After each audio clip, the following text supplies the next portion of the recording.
നമസ്കാരം. 400-ലേറെ ദിവസം നീണ്ട മുനമ്പം ഭൂസമരം നാളെ അവസാനിപ്പിക്കും. കോർ കമ്മിറ്റിയുടേതാണ് തീരുമാനം. താൽക്കാലിക അടിസ്ഥാനത്തിൽ ഭൂനികുതി സ്വീകരിക്കാൻ ഹൈക്കോടതി ഉത്തരവിട്ടതോടെയാണ് സമരം അവസാനിപ്പിക്കുന്നത്. എന്നാൽ തങ്ങൾക്ക് മുനമ്പത്തെ ഭൂമിയിൽ റവന്യൂ അവകാശങ്ങൾ അനുവദിച്ചു കിട്ടണമെന്ന അവസാന കടമ്പ കൂടി കടക്കേണ്ടതുണ്ടെന്നും സമരസമിതി പറയുന്നു. മുനമ്പത്തേത് വഖഫ് ഭൂമിയല്ലെന്ന് ഹൈക്കോടതി ഡിവിഷൻ ബെഞ്ച് ഉത്തരവിട്ടതിന് പിന്നാലെയാണ് താൽക്കാലിക അടിസ്ഥാനത്തിൽ നികുതി സ്വീകരിക്കാൻ സിംഗിൾ ബെഞ്ച് അനുവദിച്ചത്. ഡിവിഷൻ ബെഞ്ച് ഉത്തരവ് ചോദ്യം ചെയ്ത് വഖഫ് സംരക്ഷണ സമിതി നൽകിയ അപ്പീൽ സുപ്രീം കോടതി മുമ്പാകെയുണ്ട്. അതിനാൽ ഈ ഹർജികളിലെ അന്തിമ വിധിയുടെ തീർപ്പിന് വിധേയമായിരിക്കും ഉത്തരവെന്ന് വ്യക്തമാക്കിയാണ് സിംഗിൾ ബെഞ്ച് ഇന്നലെ നിർദ്ദേശം നൽകിയത്. തുടർന്ന് കഴിഞ്ഞ ദിവസം തന്നെ 32 കുടുംബങ്ങൾ നികുതി അടയ്ക്കുകയും ചെയ്തു. ഈ സാഹചര്യത്തിലാണ് മുനമ്പത്തെ സ്ത്രീകൾ നേതൃത്വം നൽകുന്ന സമരം അവസാനിപ്പിക്കുക എന്ന തീരുമാനത്തിൽ സമരസമിതി എത്തിയത്. നിയമമന്ത്രി P Rajeev, K N. Unnikrishnan MLA അടക്കമുള്ളവർ ഞായറാഴ്ച പകൽ 2:30 സമരപന്തലിലെത്തി നേതാക്കൾക്ക് നാരങ്ങാനീര് നൽകി സമരം അവസാനിപ്പിക്കുമെന്ന് സമരസമിതി അറിയിച്ചു. 2019 സെപ്റ്റംബറിലാണ് മുനമ്പത്തെ ഭൂമി വഖഫ് ഭൂമിയാണെന്ന് വഖഫ് ബോർഡ് രജിസ്റ്ററിൽ ചേർക്കുന്നത്. 2021 മുതൽ മുനമ്പം നിവാസികൾക്ക് കരമടയ്ക്കാനും സാധിച്ചിരുന്നില്ല. 2022 ഹൈക്കോടതി സിംഗിൾ ബെഞ്ച് നികുതി സ്വീകരിക്കാൻ അനുമതി നൽകിയെങ്കിലും ഡിവിഷൻ ബെഞ്ച് ഇത് സ്റ്റേ ചെയ്തിരുന്നു. തുടർന്ന് കഴിഞ്ഞ 4 വർഷമായി ഭൂമിയുടെ അവകാശത്തെ ചൊല്ലിയുള്ള ആശങ്കയിലായിരുന്നു മുനമ്പം നിവാസികൾ. പിന്നീടാണ് സമരം ആരംഭിച്ചത്. ഒട്ടേറെ രാഷ്ട്രീയ വിവാദങ്ങളും ഉണ്ടായി.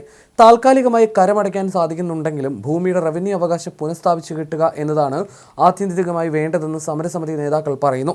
മന്ത്രിമാരടക്കമുള്ള ജനപ്രതിനിധികൾ, രാഷ്ട്രീയ നേതാക്കൾ, സമുദായ നേതാക്കൾ തുടങ്ങിയ എല്ലാവരെയും പങ്കെടുപ്പിച്ച് വിപുലമായ ചടങ്ങ് നടത്തി സമരം അവസാനിപ്പിക്കുന്ന പ്രഖ്യാപനം നടത്തുകയാണ് ലക്ഷ്യം. എല്ലാവരെയും ക്ഷണിക്കണമെന്നാണ് സമരസമിതിയുടെ പൊതു അഭിപ്രായം. 2024 ഒക്ടോബർ 13 രാജ്യത്തൊട്ടാകെ ചർച്ചയായ വഖഫ് ഭൂസമരം തുടങ്ങിയത്. വഖഫ് ഭൂമി തർക്കത്തിൽ പ്രതിസന്ധിയിലായ മുനമ്പത്തുകാർക്ക് ഇടക്കാല ആശ്വാസമേകുന്നതായിരുന്നു ഇക്കഴിഞ്ഞ ബുധനാഴ്ചയിലെ ഹൈക്കോടതി ഉത്തരവ്. വ്യവസ്ഥകളോടെ റവന്യൂ വകുപ്പ് ഭൂമിയുടെ കരം സ്വീകരിക്കണമെന്നാണ് ഹൈക്കോടതി ഇടക്കാല ഉത്തരവിട്ടത്. ഭൂമിയുമായി ബന്ധപ്പെട്ട വിവിധ ഹർജികൾ തീർപ്പാക്കും വരെ ഇടക്കാല ഉത്തരവ് ബാധകമാകും. മുനമ്പത്തെ 615 കുടുംബങ്ങൾ പണം നൽകി വാങ്ങിയ ഭൂമിയുടെ കരം റവന്യൂ വകുപ്പിന് സ്വീകരിക്കാം. സങ്കീർണമായ വഖഫ് ഭൂമി തർക്കവുമായി ബന്ധപ്പെട്ട എല്ലാ ഹർജികൾ തീർപ്പാക്കും വരെ കരമെടുക്കാമെന്ന ഹൈക്കോടതി ഉത്തരവ് നിലനിൽക്കും. മുനമ്പം സമരസമിതി, പ്രദേശവാസികൾ തുടങ്ങിയവർ നൽകിയ ഹർജികളിലാണ് വ്യവസ്ഥകളോടെ കരമെടുക്കാമെന്ന ജസ്റ്റിസ് C. ജയചന്ദ്രന്റെ ഇടക്കാല ഉത്തരവ്. കരം സ്വീകരിക്കാൻ തയ്യാറാണെന്ന് സംസ്ഥാന സർക്കാർ കോടതിയെ അറിയിച്ചിരുന്നു. സർക്കാർ കരം സ്വീകരിക്കുന്നതിന് വഖഫ് സംരക്ഷണ വേദി കോടതിയിൽ എതിർപ്പ് അറിയിച്ചിരുന്നു. മുൻപത്തേത് വഖഫ് ഭൂമിയാണെന്ന് ഹൈക്കോടതി സിംഗിൾ ബെഞ്ച് വിധിച്ചിരുന്നു. ഇതിനെതിരെ ഡിവിഷൻ ബെഞ്ചിനെ സമരക്കാർ സമീപിച്ചു. തുടർന്ന് ആധാരപ്രകാരം ഭൂമി ഫറൂഖ് കോളേജിനുള്ള ദാനമായിരുന്നുവെന്നും തിരിച്ചെടുക്കാനുള്ള വ്യവസ്ഥ ഉണ്ടായിരിക്കെ ഭൂമി വഖഫ് അല്ലാതായി മാറിയെന്നും കഴിഞ്ഞ മാസം ഹൈക്കോടതി ഡിവിഷൻ ബെഞ്ച് വിധിച്ചിരുന്നു. മുനമ്പം ഭൂമി വിഷയത്തിൽ ഹൈക്കോടതി ഡിവിഷൻ ബെഞ്ച് ഉത്തരവിനെതിരെ വഖഫ് സംരക്ഷണ സമിതി നൽകിയ അപ്പീൽ സുപ്രീം കോടതിയിലാണ്. മുനമ്പം ഭൂമി വിഷയം ട്രിബ്യൂണലിന്റെ പരിഗണനയിലിരിക്കെ അതിൽ കോടതിക്ക് ഇടപെടാനാകില്ലെന്നാണ് വഖഫ് സംരക്ഷണ സമിതിയുടെ അപ്പീലിൽ പറയുന്നത്.